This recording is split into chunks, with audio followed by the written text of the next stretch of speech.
দেখুন, এই তো এই চিত্রনাট্য তো প্রায় আমরা 5 বছর ধরে দেখছি, আর একই ক্যাসেট প্রায় বাজিয়ে গেছেন। আমি জানি না উনি বেঙ্গলের পলিটিক্স কতটা ফলো করেন। উনি অনুপ্রবেশ নিয়ে যে কথাগুলো বলেছেন, আমি অমিত শাহকে অনুরোধ করব যে দয়া করে উনার রাজ্যসভার এমপি দুদিন আগে যে বক্তব্য রেখেছেন অনন্ত মহারাজ, তার কথাটা মন দিয়ে শুনতে। 2 মাস আগে তাদেরই লোকসভা এমপি জগন্নাথ সরকার যে কথাটি বলেছে সেই কথাটি মনোযোগ দিয়ে শুনতে।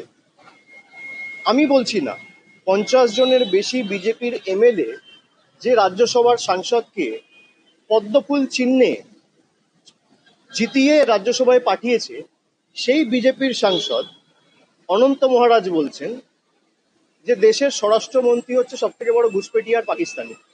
আমার কথা না, যে বিজেপির সাংসদকে বিজেপির বিধায়করা নির্বাচিত করে সংসদে পাঠিয়েছে সেই বিজেপির সাংসদ বলছে। 2 মাস আগে লোকসভার সাংসদ রানাঘাটে জগন্নাথ বাবু, সে বলছে যে বিজেপি যদি বাংলায় ক্ষমতায় আসে তাহলে আর বর্ডার বলে কিছু থাকবে না। সেই বর্ডার অমিত শাহ সিকিউর করার জন্য মমতা বন্দ্যোপাধ্যায়কে দায় দিচ্ছে। যে বিজেপি দলের সাংসদ বলছে যে যদি বাংলায় বিজেপি ক্ষমতায় আসে তাহলে ওপার বাংলা আর এপার বাংলায় এক করে দেবো, কোনো কাঁটাতারের বেড়া আর থাকবে না। কে বলছে? জগন্নাথ মজুমদার। আমি বলছি না, তৃণমূল বলছে না, বলছে বিজেপির নির্বাচিত সাংসদ। বিজেপি কি তার বিরুদ্ধে কোনো শোকজ নোটিশ সার্ভ করেছে? বিজেপির সর্বভারতীয় সভাপতি বা দলের নেতৃত্ব কি তাকে দল থেকে বহিষ্কার করেছে?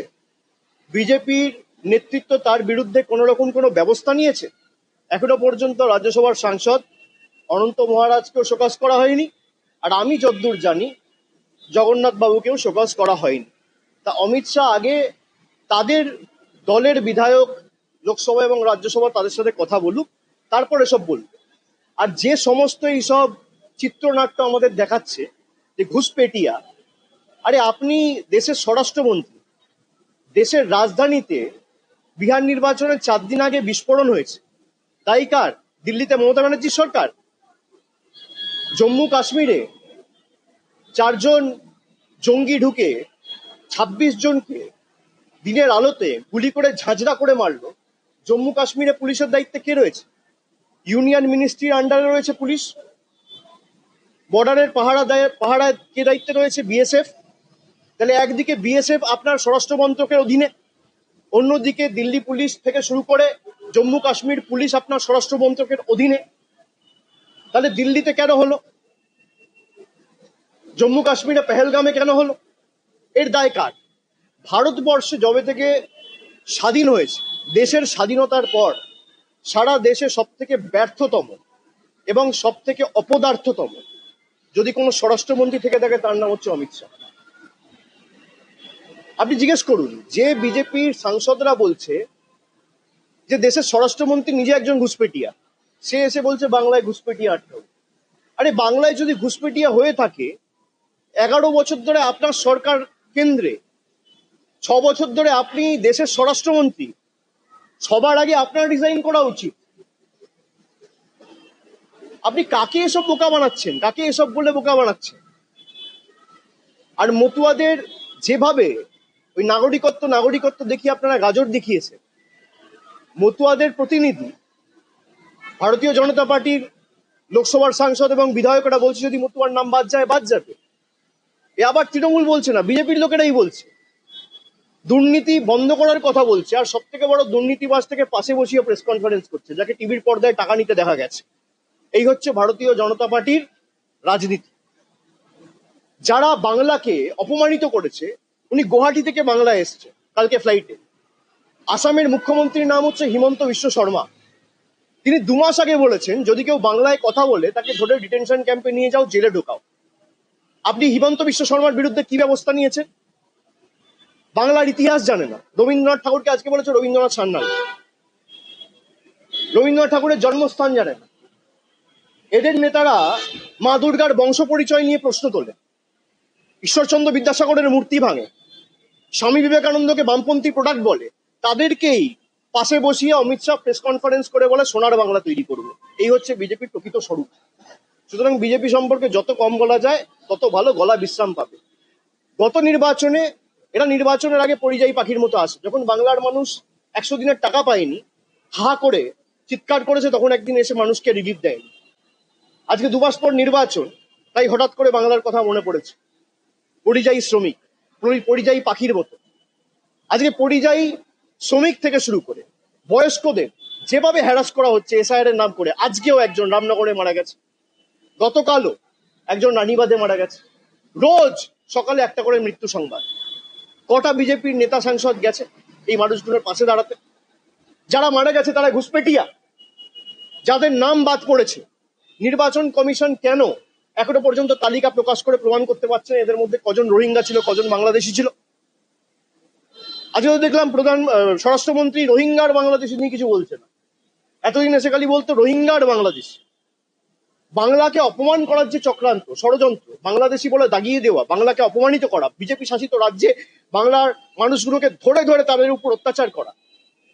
2 দিন আগেও আপনারা দেখেছেন দক্ষিণ দিনাজপুরের 2 জন যুবক আমার সাথে দেখা করতে এসেছে।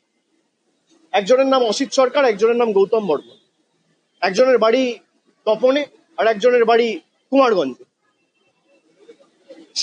ছেলেটা এসে আমাকে বলছে, দাদা আমি বিজেপির বুথ সভাপতি। আপনারা শুনুন, এটা ইন্টারেস্টিং। বলছে আমি বিজেপির বুথের সভাপতি, আমাদের লোকসভা সাংসদের নাম সুকান্ত মজুমদার। আমি বম্বেতে চাকরি করছি আজকে প্রায় 20 বছর। আমাকে মহারাষ্ট্রের পুলিশ ধরে নিয়ে থানায় ঢোকালো। আমি আমার বাড়িতে ফোন করে বউকে বললাম সুকান্ত দার সাথে গিয়ে কথা বল। আমার বউ গিয়ে হাউমাউ করে কেঁদেছে, একটা ফোন করেনি পর্যন্ত। মহারাষ্ট্রের সরকার বিজেপির, আর বালুরঘাট সাংসদের নাম হচ্ছে সুকান্ত মজুমদার। এই হচ্ছে বিজেপির প্রকৃত স্বরূপ।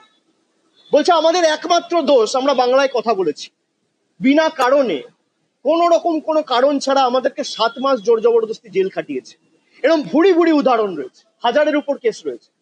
আর সব বিজেপি শাসিত রাজ্য, হয় উড়িষ্যা, নয় মধ্যপ্রদেশ, নয় ছত্তিশগড়, নয় রাজস্থান, নয় দিল্লি, নয় মহারাষ্ট্র।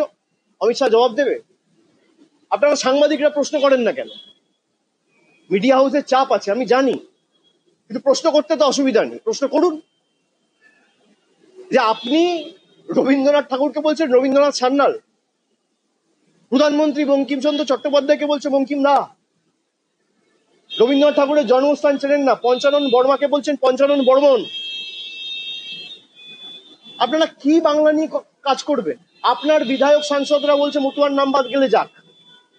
আপনার লোকসভার সাংসদরা বলছে যে আমরা বর্ডার রাখবো না, আর আপনি সেই বর্ডার সিকিউর করতে চান। আপনি হোয়াইট পেপার রিলিজ করুন, কেউ তো বারণ করেন।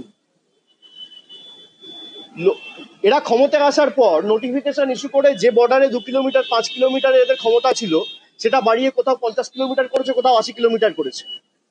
তারপরেও জঙ্গি হামলা হবে কেন? আর যার ব্যর্থতার কারণে জঙ্গি হামলা হচ্ছে, সেই আইবি চিফ বা আইবি ডাইরেক্টর তপন ডেকাকে আপনি 1 বছরের এক্সটেনশন দেবেন কেন? তার মানে এই যে ঘটনাগুলো ঘটেছে, আপনাদের কি কোনো কম্পালশন রয়েছে? কিছু তথ্য লুকানোর চেষ্টা করছেন, যে কারণে যাদের ব্যর্থতার কারণে মানুষ মারা যাচ্ছে তাদেরকে এক্সটেনশন দিচ্ছে? আমার প্রশ্ন খালি এটুকু। আর বাকিটা আমি অনুরোধ করব, বাংলায় এসছেন, বাংলার শীত উপভোগ করুন, বাংলার রসগোল্লা খান।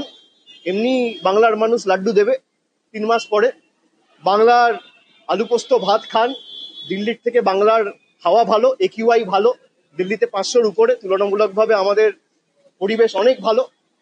আপনি নিঃশ্বাস প্রশ্বাস ভালো করে বাংলায় নিন, প্রাণায়াম করুন। আর খালি নির্বাচনের আগে নয়, প্রতি মাসে বাংলায় আসুন, বাংলার মানুষের কথা শুনুন, পারলে বাংলার মানুষের পাশে দাঁড়ান। অনেক ধন্যবাদ।